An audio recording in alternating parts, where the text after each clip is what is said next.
कि सच्चिदानंद रूपाय विश्वोत्पत्त्यादि हेतवे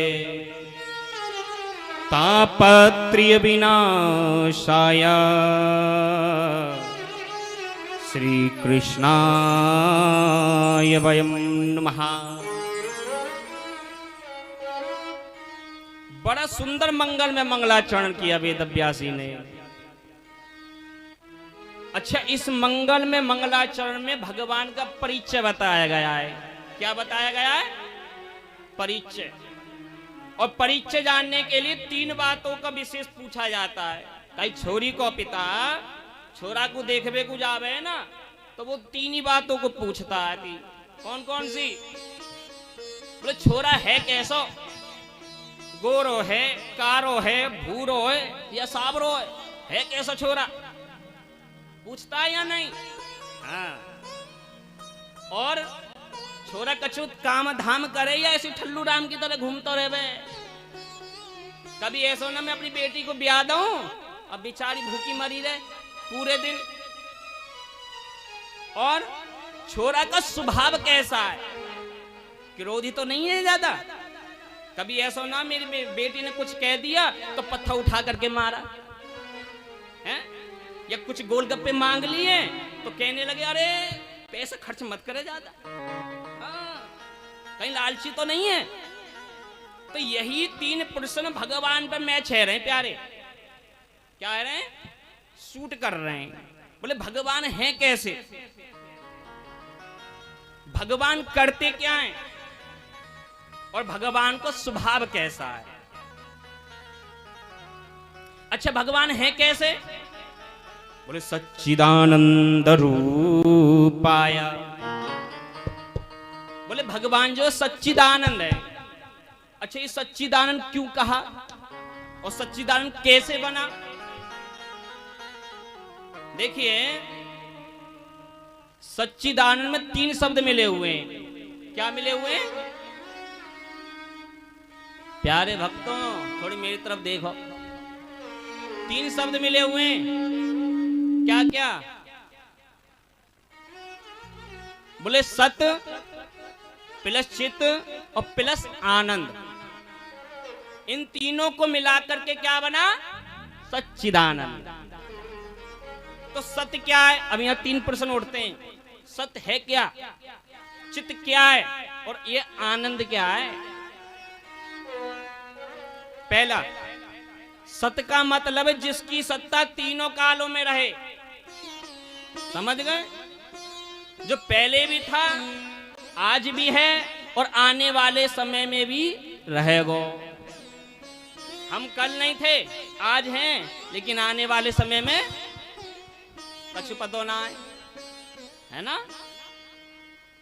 तो हर काल में रहने वाले कौन है? परमात्मा। और परमात्मा कौन है?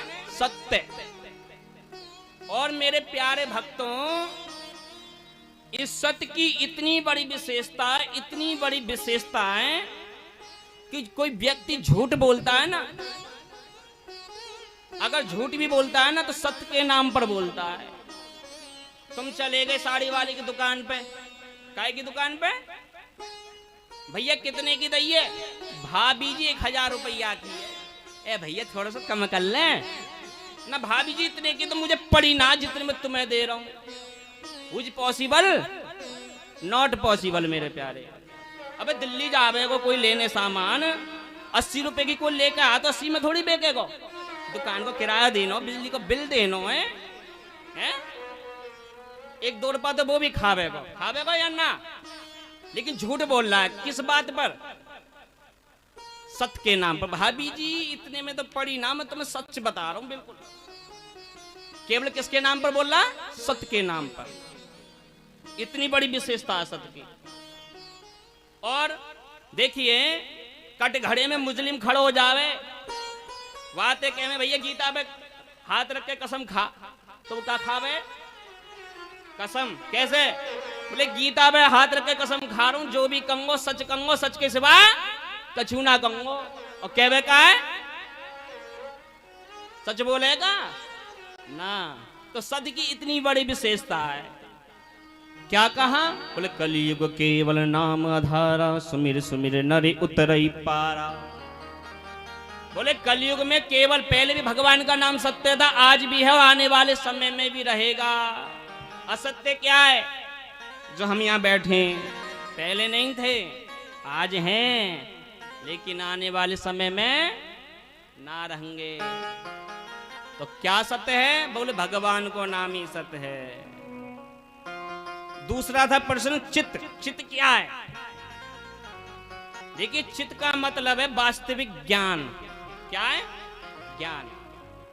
और ज्ञान कहाँ मिलता है? अब कहोगे पंडित जी, महाराज जी, हम तो पुस्तक को पढ़ा ले लेंगे बुक सेलर के पास और ज्ञान प्राप्ति कर लेंगे। ले लिया करके देख ले, मैथ इसकी किताब लेके आइयो, 10 ट्यूशन लगाने पड़ जाए जब बिना समझ में आवे का ना आवे। अच्छा, अब तुम कहोगे, देखिए मेरे प्यारे, अगर पुस्तक को पढ़ने से ज्ञान मिलता ना तो सबसे पहले बुक सेलर के पास होता या नहीं? टीवी से देखने से अगर ज्ञान मिलता तो सबसे पहले उन लोगों को होता जो दिन रात उसका निर्माण कर रहे हैं। ज्ञान तो एक ही जगह मिल सकता है मेरे प्यारे। बोले ज्ञान कहाँ मिलता? बोले पुस्तक को पढ़ने से ज्ञान नहीं मिलता, टीवी को देखने से ज्ञान नहीं मिलता। बोले ज्ञान कहाँ मिलेगा? बोले बिनु सत्संग विवेक न होई। जब तक आप सत्संग में नहीं जाओगे, बड़े बुजुर्गों के पास नहीं बैठोगे, गुरु की शरण में नहीं जाओगे, तब तक ज्ञान आने वाला नहीं है। और ना गए इनके बिना, मान लो इनके पास ना गए और ज्ञान मिल भी गो तो अधूरा ही ज्ञान होगो प्यारे। ज्ञान कब मिलता है? जब गुरु की शरण में पहुंच जाते हैं। तो हमें गुरु बनाना चाहिए। और शास्त्र में तो इतना बड़ा कहा है, इतना अच्छा कहा है कि गुरु गोविंद दो खड़े, काय के लागू पाँव, बलिहारी बा गुरुदेव की, जो गोविंद दियो बताए। अगर भगवान से मिलना है ना तो सबसे पहले गुरु के पास जाना पड़ेगा, जब जाकर के भगवान मिलेगो। समझ गए? तो चित्त क्या है? बोले जो ज्ञान देने वाले, जो भगवान की शरण में आ गया, गुरु की शरण में आ गया, उसे खुदा यानी कि स्वतः ही ज्ञान प्राप्त हो जाता है। और एक है आनंद। आनंद क्या है? आनंद ही परमात्मा का स्वरूप है। अब आप यहां बैठे हो, क्या लेने आए हो? आनंद लेने आए हो, मजा।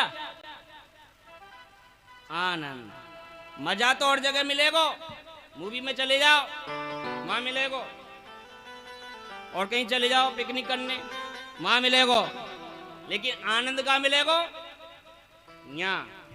और ये श्रीमद् भागवत ही स्वतः आनंद का स्वरूप है। ये भागवत कोई पोथी नहीं है, कोई पुस्तक नहीं है क्या ये?